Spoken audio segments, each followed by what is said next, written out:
तर मॅथ बी स्पर्धेमध्ये चौथा गट आहे इयत्ता 7वी ते 8वी चा, त्यासाठी ते लेखी स्पर्धेसाठीचे नमुना प्रश्न। तर बघा यातला पहिला प्रश्न असा आहे 200 मिली व 1 लिटर या राशीचे गुणोत्तर कोणते? गुणोत्तर म्हणजे एक प्रकारे अंश आणि छेद या रूपात मांडलेलं प्रमाण आलं लक्षात।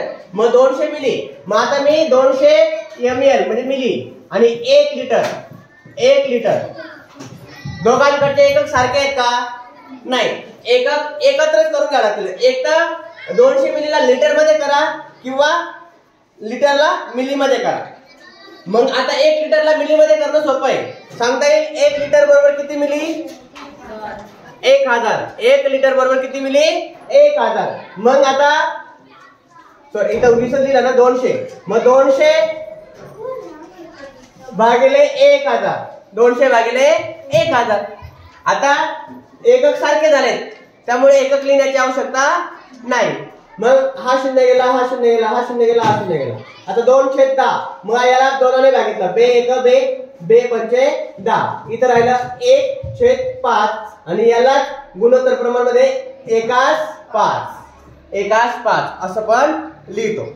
समजलं? एकदम सोपं आहे। फक्त इथं महत्त्वाची गोष्ट काय आहे, जे एकक आहे ते एकसारखे पाहिजे। वेगवेगळ्या एककाचं आपण प्रमाण म्हणजे गुणोत्तर प्रमाण मांडू शकत नाही। ठीक आहे, पुढचा आहे 10 किलो गहूची किंमत 400 रुपये आहे। बघा 10 किलो गहूची किंमत किती आहे? 400 बरोबर। तर त्यात 7 किलो गहूची किंमत किती? आता मी काय करतो इथं 10 किलोची गहूची किंमत 400, तर 1 किलो गहूची किंमत किती? 40। याला 10 ने भागितलं, याला 10 ने भागितलं म्हणजे 40 आलं, म्हणजे 1 किलो गव्हाची किंमत निघाली। मग 1 किलो गव्हाची किंमत 40 आहे, मग 7 किलो गव्हाची किंमत किती? 40 गुणिले 7 किती आलं? 280।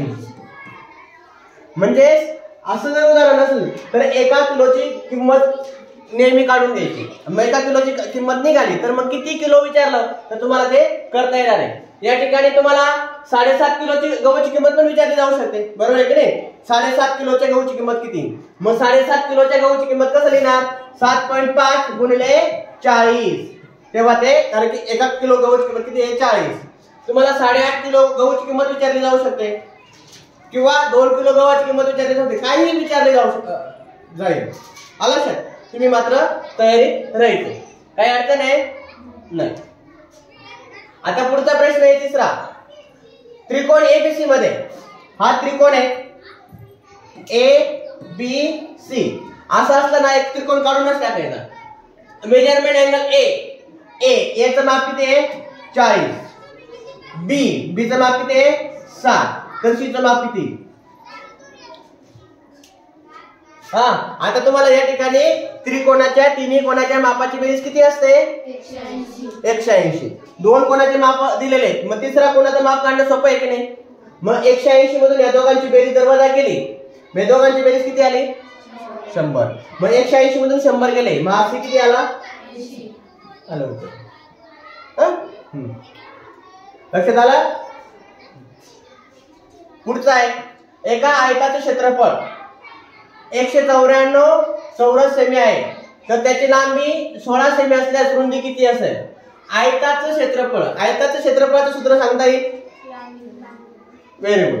लांबी म्हणजे एल गुणिले रुंदी ब्रीथ। लांबी गुणिले रुंदी, क्षेत्रफळ दिलेले तुम्हाला किती आहे? 192। किती दिलेले? 192।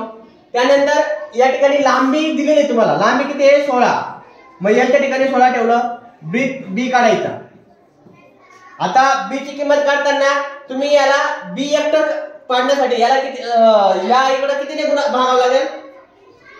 16 ने, म्हणजे हा बी राहायचं नाही। किंवा हा 16 इथं गुणिले ना तिकडे पाठवा, काय होईल?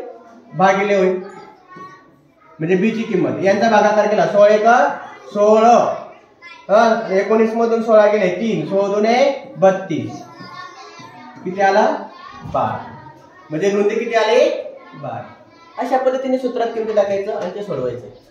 ठीक आहे, पुढचं आहे, राधाकडे काही चॉकलेट होते राधाकडे काही चॉकलेट होते, त्यात 15 चॉकलेट वाटल्यावर 19 चॉकलेट शिल्लक राहिली, तर राधाकडे किती चॉकलेट होते? समीकरण तयार करून उत्तर काढायचं. समीकरण तयार करायचं.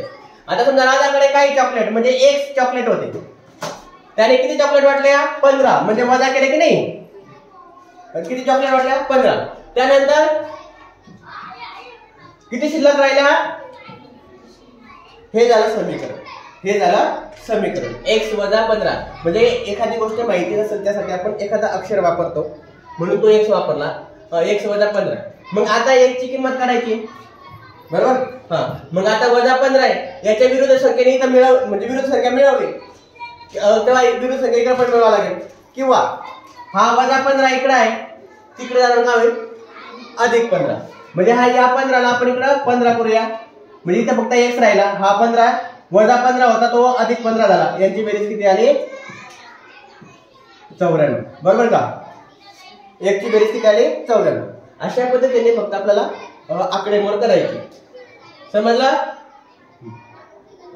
आता 10 आणि 12 यांचा लघुत्तम साधारण विभाज्य आणि विभाजक. विभाजक आणि विभाज्य मध्ये फरक आहे. लसावी काढायचा. काय काढायचं आहे? लसावी. मग आता हा लसावी कसा काढायचा तुम्हाला सांगतो. 10 आणि 12 एकत्रच लिहा. एकत्रच लिहा. तर आता बघा, दोन्ही संख्यांना भाग जाणारी एखादी संख्या शोधायची. 10 ला भाग जाणारी संख्या कोणता आहे? 2. आणि 12 ला पण भाग जातो, बरोबर आहे की नाही? म्हणून 2 ने, मग 2 ने या 10 ला भाग दिला, उत्तर काय? 5. त्याचं उत्तर इथं लिहायचं.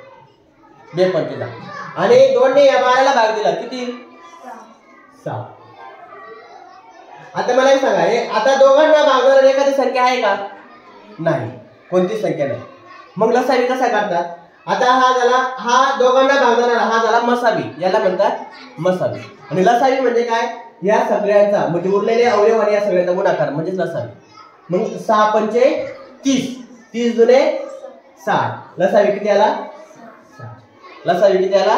7. म्हणजे इथं 2 गुणिले 5 गुणिले 6 यांचा गुणाकार म्हणजे लसावी आहे. समजलं? आता लसावी आणि मसावी मध्ये तुम्हाला काही डाऊट असतील तर लगेच विचारा. काही डाऊट्स आहेत का?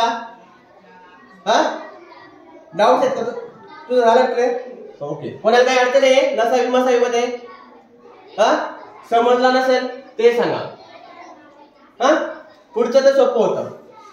2/3 या ठिकाणी 2/3 म्हणजे इथं ऑब्लिक टायपिंगला ते जमत नव्हतं म्हणून त्याने इथं भागाकाराचं चिन्ह दिलेलं आहे. गुणिले 1/7.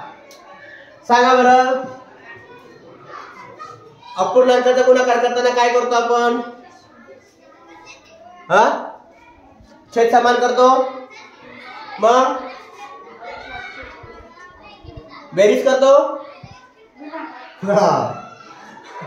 इथं काहीच विचार करायचा नाही. अंश अंशाचा गुणाकार आणि छेदाचा गुणाकार. काहीच छेद समान करायची गरज नाही, काहीच करायची गरज नाही. फक्त अंश अंशाचा गुणाकार छेदा. म्हणजे 2 गुणिले 1, 2 गुणिले 1 2, 3 गुणिले 7 21. हे आलं त्याचं उत्तर. आता पुढचं उदाहरण आहे 8वा. दर साल दर शेकडा 10% दराने 3000 रुपयाचे 2 वर्ष सरळ व्याज किती? आता सरळ व्याजाचे सूत्र सांगा बरं. सरळ व्याजाचे सूत्र सोप्या भाषेत सांगा. काय? कदम भागिले, म्हणजे कदम नाव लक्षात ठेवायला सोपं आहे की नाही? कदम भागिले 100. क म्हणजे काय, द म्हणजे दर, म म्हणजे मुद्दल. आता या ठिकाणी क किती आहे? 2. म्हणजे 2 गुणिले द किती आहे? 10 दर, आणि मुद्दल किती आहे? 3000. हे बघा, गुणाकारामध्ये अंकांची आदला बदल केली तर उत्तरात बदल होत नाही, म्हणून आपण हा आपल्या सोयीनुसार हा सूत्र लक्षात ठेवायचा. कदम भागिले 100. मागे पुढे केलं तर चालेल. भागिले 100. बघा, हा शून्य गेला, हा शून्य गेला, हा शून्य गेला, हा शून्य गेला. यांचा 300, यांचा गुणाकार 300. 300 गुणिले 2 600. किती उत्तर येतो? 600. सरळ व्याज किती आला? 600. ओके. आता पुढचा आहे एका परीक्षेत राजला 600 पैकी 510 गुण मिळाले तर त्याला शेकडा किती गुण मिळाले? एकदम सोपं. किती पैकी? 600 पैकी किती गुण मिळाले? 510. हा झाला एक प्रकारे अपूर्णांक. हा काय झाला? अपूर्णांक. 600 पैकी 510. आणि शेकडेवारी काढताना नेहमी एक वाक्य लक्षात ठेवायचं. शेकडेवारी जर काढायचं असेल तर अपूर्णांक कोणताही अपूर्णांकाला 100 ने जर गुणलं तर ते शेकडेवारीत रूपांतर होतं.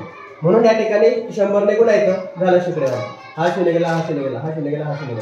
6 1 6 6 6 6 7 6 8 48 6 8 48 48 मधून किती? 30. 6 पंचे 30 किती? 85%. उत्तर किती आलं? 85%. म्हणजे 85%. टक्केवारीचं चिन्ह हे आहे. ओके, लक्षात आलं?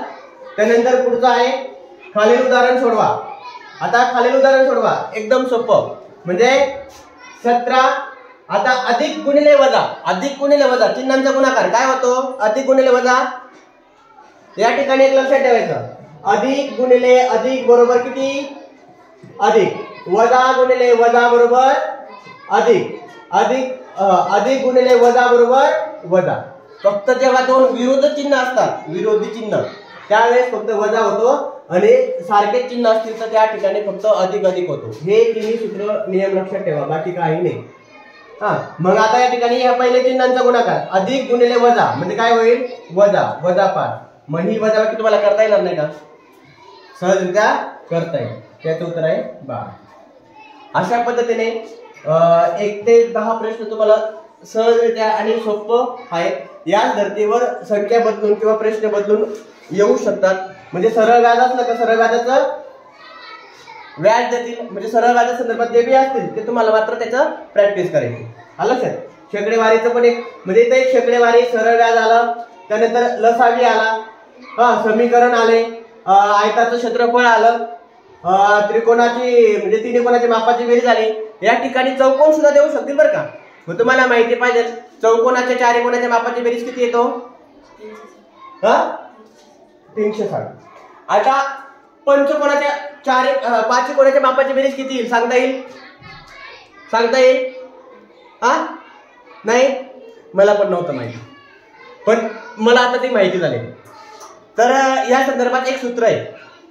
एक सूत्र आहे. कोणत्याही बंदिस्त आकृतीचं जे आंतरकोनाची मापाची बेरीज कशी काढायची तर त्या संदर्भात एक सूत्र आहे. ते सूत्र मी तुम्हाला सांगतो. n-2 गुणिले 180. n-2 गुणिले 180. n म्हणजे काय? की त्या आकृतीच्या बाजूंची संख्या. आकृतीच्या बाजूंची संख्या. बघा आता आपण त्रिकोणावर लागू करून पाहू. त्रिकोणाच्या किती बाजू असतात सांगा बरं? 3. मग 3 ठेवलं. 3 गुणिले आपला 3-2 गुणिले 180. यांची वजाबाकी काय? 1 गुणिले 180. त्रिकोणाच्या तिन्ही कोणाच्या मापाची बेरीज 180 येते का? येते ना? म्हणजे हे सूत्र त्रिकोणाला सुद्धा लागू पडतं. म्हणजे आता आपण चौरसाचं पाहू किंवा चौकोनाचं पाहू. चौरस किंवा चौकोनाच्या बाजू किती असतात? 4. मग 4 - 2 गुणिले 180. मग यांची वजाबाकी किती आली? 2 गुणिले 180 किती आलं बरं सांगा? 360 आलं का? आलं. मग आता तोच नियम आपण पंचकोनासाठी लावू. इथं काय? n बरोबर 5 गुणिले 2 गुणिले 180. मग इथं 3 गुणिले 180 किती आलं?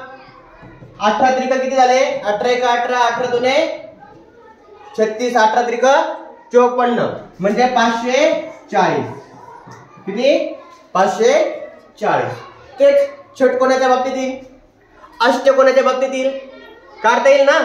अशाच पद्धतीने 8 कोण म्हणजे 8 - 2 8 - 2 म्हणजे 6 ने याला गुणलं तर त्या अष्टकोनाच्या आंतरकोनाचं मापाचं बेरीज आपल्याला काढता येईल. अशा पद्धतीने असे वेगवेगळे